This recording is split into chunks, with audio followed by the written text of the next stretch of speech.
Welcome to Ocrop's YouTube channel, your world for information.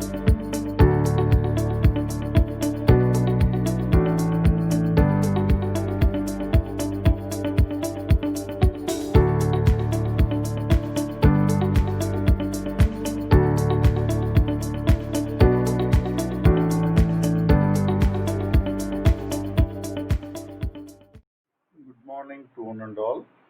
Welcome to the vlog on the Tamil Nadu Factory Rules 1950 and the occupational health and safety. Thanks to all those who have subscribed to my video, and a request to all those who haven't to please check out my videos, and if you like them, subscribe and share. For the purpose of carrying out tests, examination, inspections, and certifications for buildings or dangerous machineries, hoists, lifts, lifting machines, lifting tackles, confined space ventilation system, and other such process or plant and equipment, you need a competent person who may be recognized by the chief inspector as in the acts and rule of the factory. So, if such person possesses the qualification, experience, and other requirement, the chief inspector may also relax the qualification in terms of the competent person. The chief inspector may even recognize an institution of repute having persons with qualifications, pertinent qualifications, as a competent person. So, the certification of competence is a key requirement. The chief inspector or the deputy chief inspector are authorized for the approval of site construction or the extension of the factory. The factory shall be registered and has to be granted a license before commencing the operations. The renewals should be duly made to continue the operations.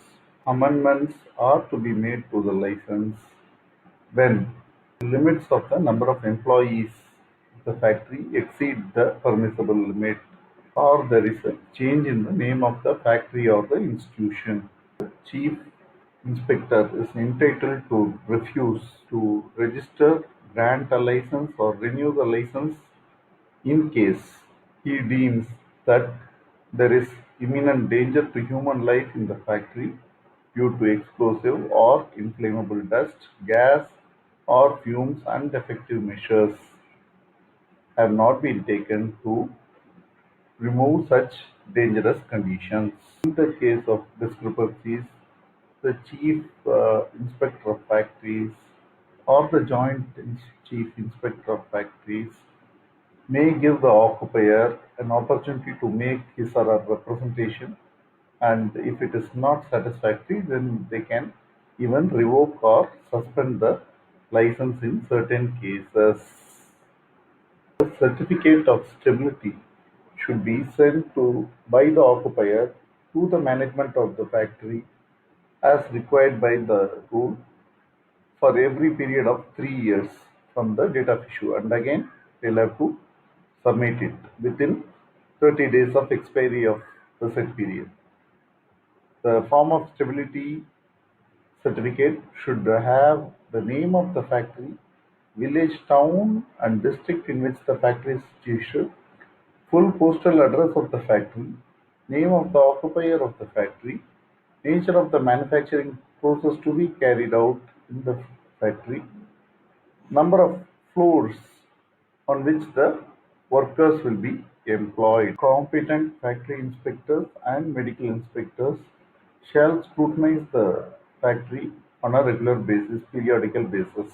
The cleanliness of the walls and ceilings are insisted by the factory rules.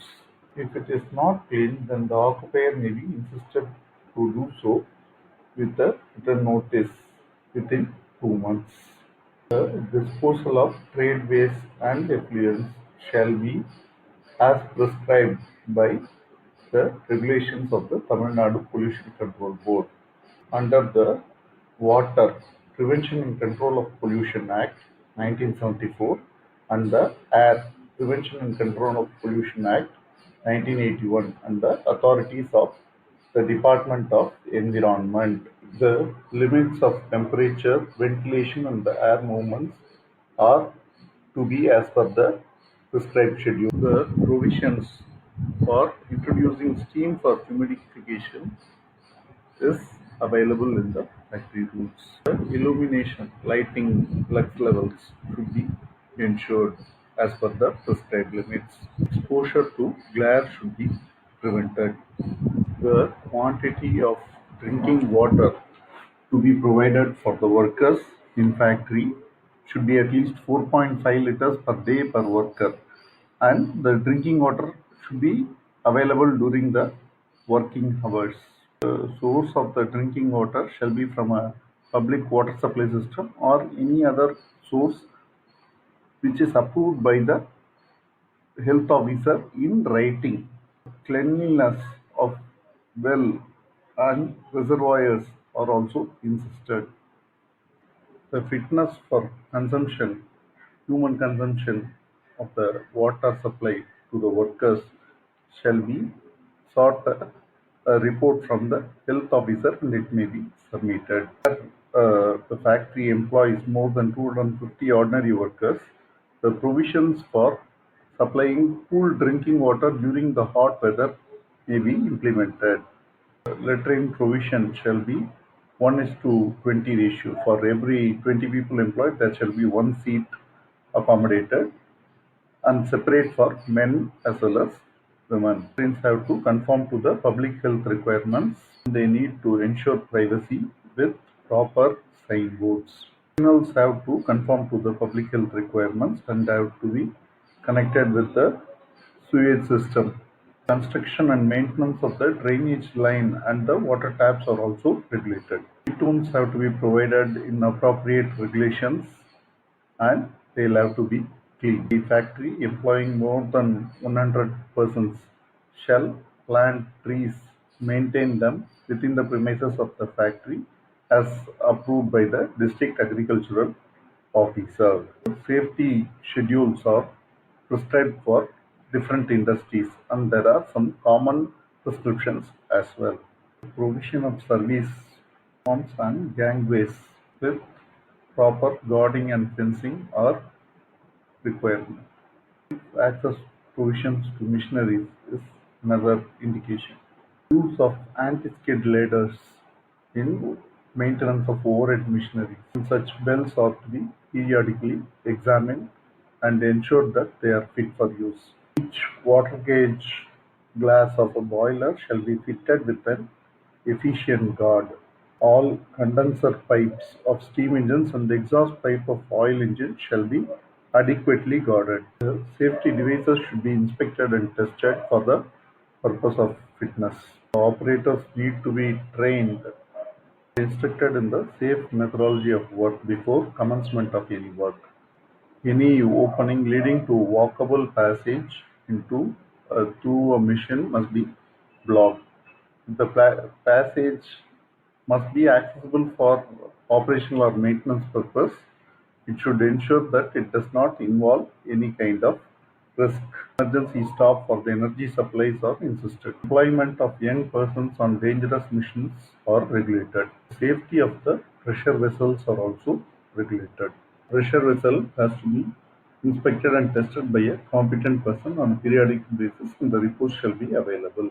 Lifting of excessive weights are also regulated. Protection of eyes are insisted where exposure to excess where there is a possibility of risk of injury to eye is possible. The manhole dimensions are specified and regulated.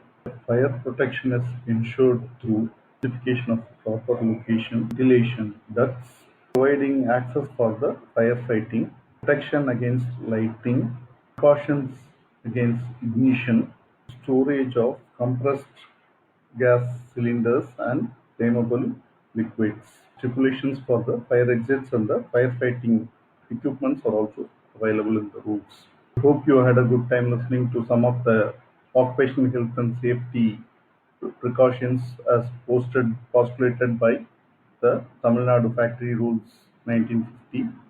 Hope to see you with some similar videos in the future. Thank you for listening. Good day. Bye.